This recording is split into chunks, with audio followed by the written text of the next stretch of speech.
Hello लोगोफोर माबोरै दं नोंथांमोना आंनि इउटुब चेनेल आरदिमारि ब्लगाव नोंथांमोनखौ बरायहरनाय जाबाय। दारागाव थांनो नागिरदों गाइस। दा नोंथांमोना दारागाव सोरबाफोर नुवाखैब्लाथाय आं खोन्थिना होगोन। नोंथांमोना आंनि भिडिअखौ लास्टसिम नायलांबाय थाबानो जागोन। थौदो बिदिब्ला भिडिअखौ सुरु खालामदोनि।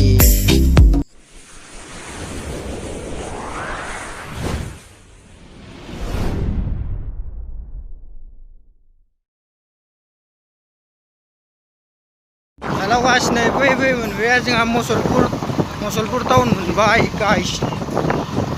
नोंसोरनो मसलपुर टाउनखौ खिन्थागोन आङो, नायनानै लाबानो जाबाय। मसलपुर मोनबाय, बे जाबाय मसलपुर।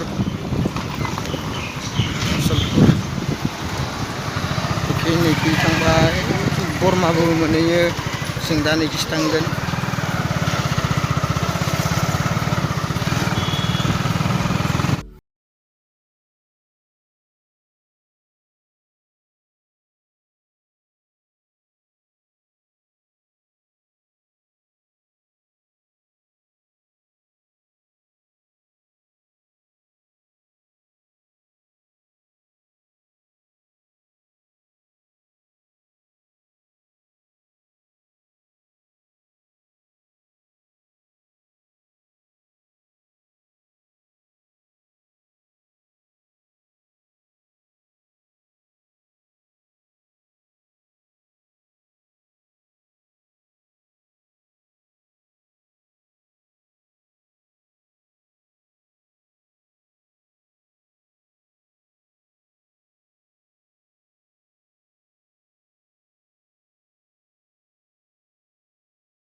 मोनफैबाय निकासि गाइस। निकासिखौ नायनानै ला सोरबाफोर नुवाखैब्ला, आं खोन्थिनो हागोन।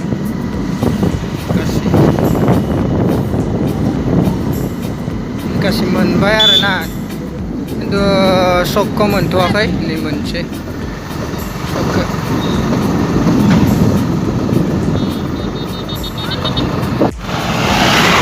नै गाइस, सकखौ मोनबाय। जों दा निकासियाव नै लोगोआ गस्ला बायनो नागिरदों। नोंथांमोना नायलांदो मा गस्ला बायो बिथाङा। नै निकासि मेन निकासि।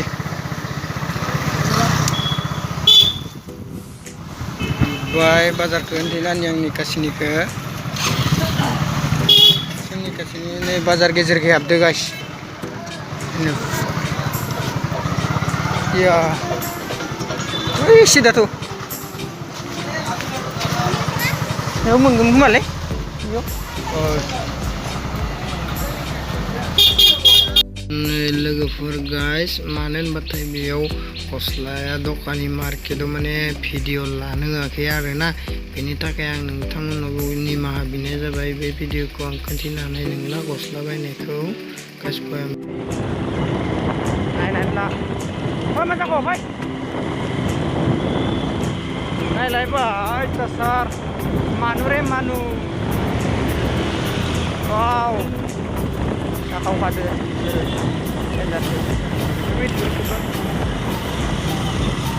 हाबा जानाय मानि बे नोजोर गानना फैदो आरो मानसि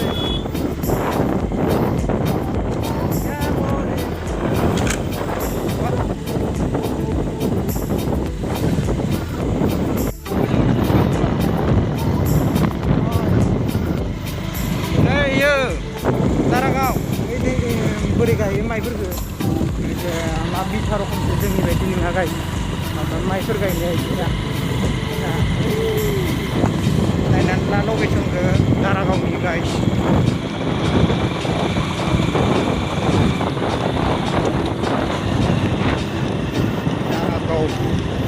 दारागाव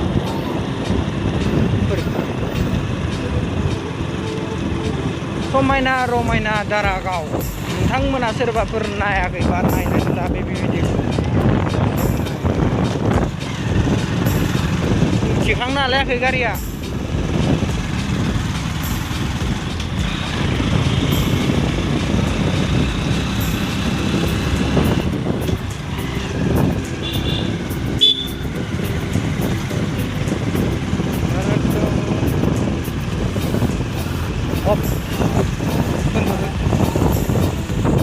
हेलौ गाइस नै भिउखौ नायलाय माबायदि जों दारागावनि लामा सिखावखैसो फैदो गाइस लामा मेन लामाखै माने हाबनो होआखै दा जोङो सिखाव लामाखैसो बारस'बाय दारागावनि ओइ लासै लासै आयै भिउ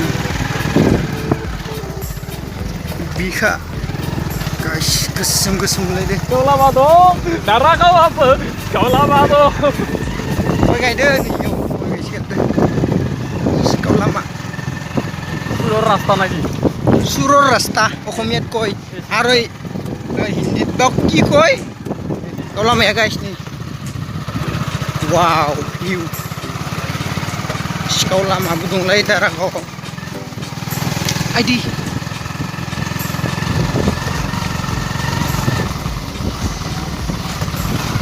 लामा बानाय गाइस मोनफैबाय जों सिखाव लामाखै दारागाव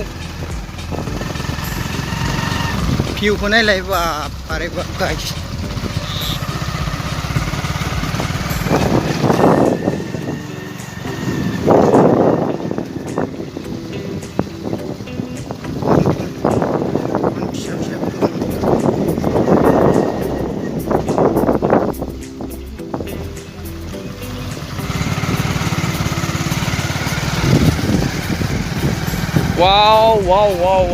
wow my god सोरबा गोलैनाबो दङ लोंनानै wow इसको कहते हैं दारागाव पिकनिक स्पॉट wow amazing मजा बेगेला ओ माका पुसुके मोनफैबायानो जों सिखाव लामाखै पिकनिक स्पट मोनफैबाय दारागाव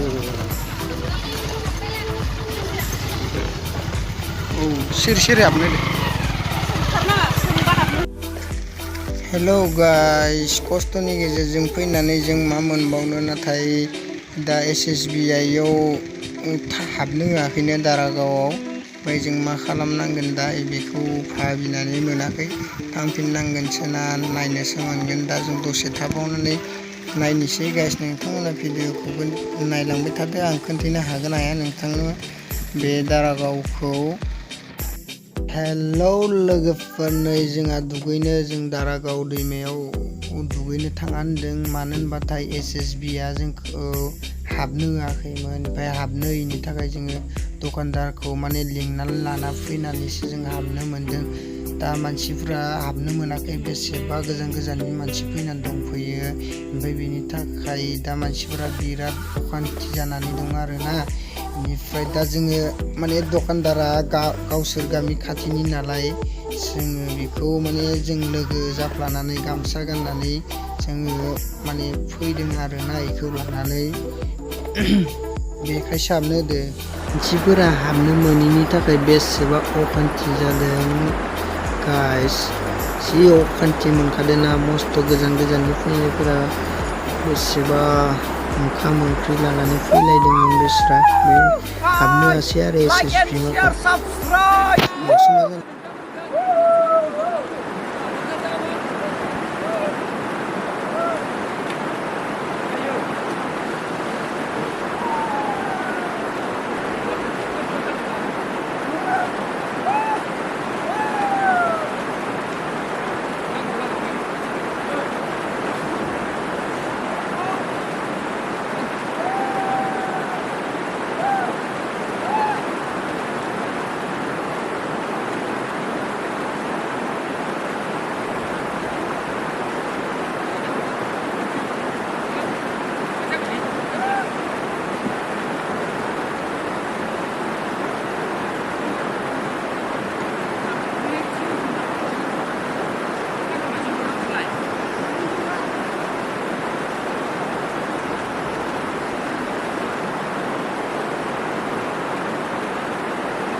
दारागाव नायनानै ला एकदमबारे लकेसना बिराद साफा सान्दुं दिनै नायनायाखै Oh. Please give me 1%.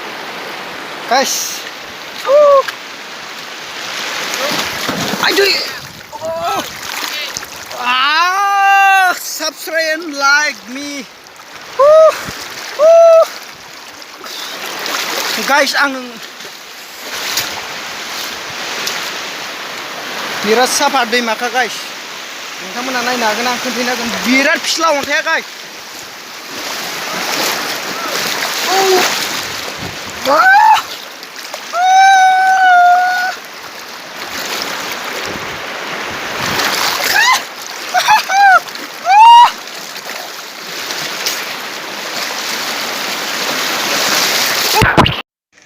Hello लोगोफोर नै जोंहा दुगैखांनानै फैबाय आरोना जोङो दा बेयाव जोङो दुगैखांनानै न'आव थांनोसै SSB आ नै बेयाव नेनानै थाखाबाय थायो आरोना सोरबाफोर आंनि भिडिअखौ गोदान नायदोंबाथाय साबस्क्राइब बानाय लोगोसे बेल आइकनखौ थुना लाइक एन्ड कमेन्ट बानाय बाय बाय